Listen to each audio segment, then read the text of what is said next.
Alumni 212 minta islah dengan Presiden Jokowi terkait Rizik Syihab.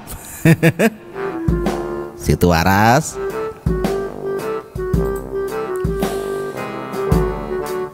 Islah menurut Kamus Besar Bahasa Indonesia adalah artinya perdamaian. Ya, menurut Islam, islah adalah usaha untuk memperbaiki hubungan antar manusia yang sedang bersengketa.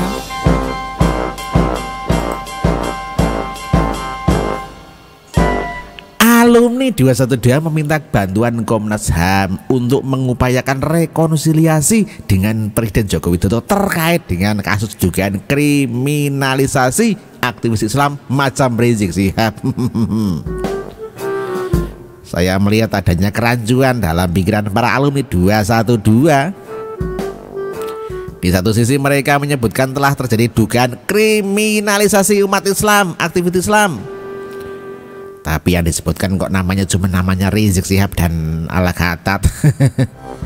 Apakah mereka tidak langsung, kenapa ya mereka tidak langsung saja mengatakan kriminalisasi Rizik Syihab? Apakah nama dia sudah tidak laku lagi untuk dijual sampai tetap ngotot menggunakan kata aktivis Islam atau kata ulama?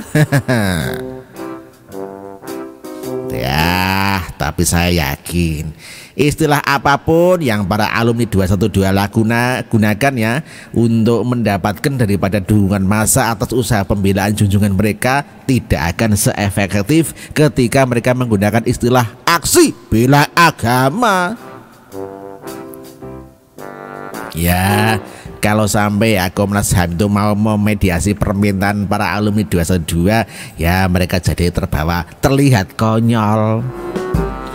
Komnas HAM kan harusnya memahami bahwa kasus Rizik Syihab itu adalah kasus yang dilakukan secara pribadi, sama sekali tidak ada hubungannya dengan pemerintah.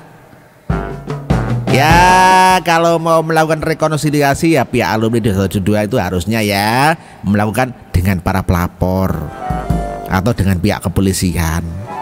Ya, dan mengadakan pendekatan satu persatu secara pribadi untuk mencabut laporannya. Begitu. Ya, bisa membaca bayangkan jika di dalam tubuh Komnas HAM ada seorang komisioner yang ternyata pendukung atau simpatisan FPI. Apa yang kira-kira akan terjadi? Untungnya pencalonan Zainal Abidin alias Zainal Petir yang menjabat Ketua Bidang Advokasi FPI Jawa Tengah untuk menjadi komisioner Komnas HAM bisa dihindarkan karena rekam jejak dia di organisasi seperti FPI tersebut akan jadi bahan pertimbangan. Zainal Abidin itu kan sempat mengadakan pembelaan dengan mengatakan tidak akan ada masalah dalam pencalonan dirinya sebagai anggota Komnas HAM karena dilakukan atas nama pribadi. Ya, sementara FPI dalihnya dalam merupakan ormas yang keberadaannya dijamin oleh konstitusi. Kembali ke masalah islah. Masalah kecil seperti ini saja harus berurusan dengan presiden. Ya, dan itu baru satu kasus.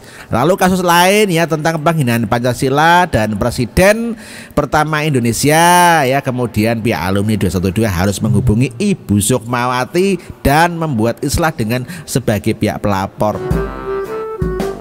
Setelah Ibu Sukmawati bersedia melakukan islah, para alumni 212 itu harus menghubungi pihak Bank Indonesia dan melakukan islah dengan pihak Bank Indonesia sebagai pelapor atas dugaan kasus fitnah lambang Palu Arit yang dituduhkan tertera pada uang kertas Indonesia yang baru itu.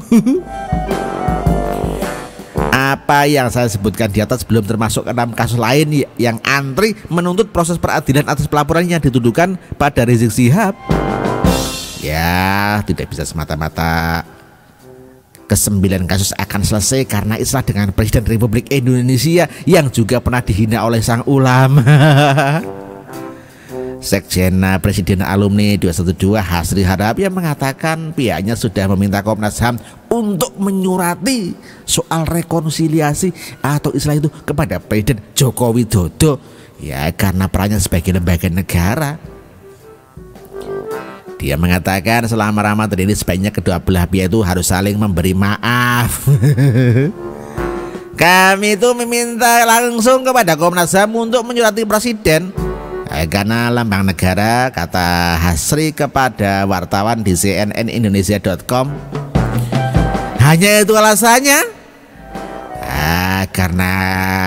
Hanya karena Komnas HAM adalah sebuah lembaga negara, lalu alumni 212 bisa meminta mereka untuk menyurati Presiden Joko Widodo. Walaupun demikian, kata Hasri, pihaknya tetap meminta Komnas HAM mengeluarkan rekomendasi hasil penyelidikan lembaga itu atas dugaan kriminalisasi ulama.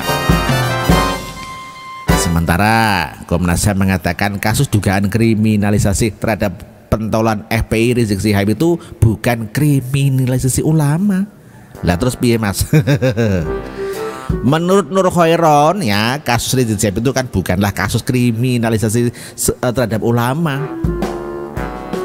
Istilah kriminalisasi itu tidak boleh mewakili golongan tertentu, demikian kata dia.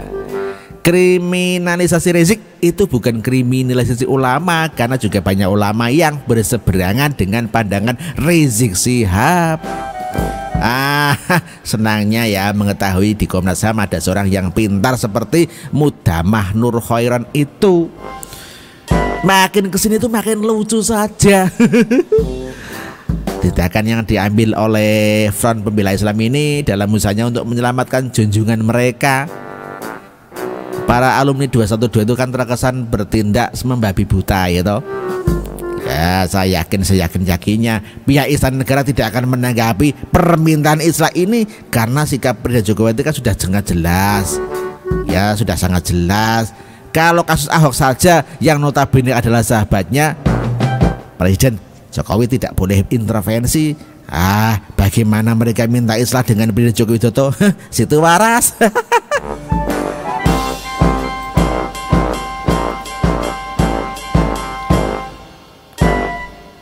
Iya, demikian ditulis oleh Erika Bener. Terima kasih Erika Bener, terima kasih.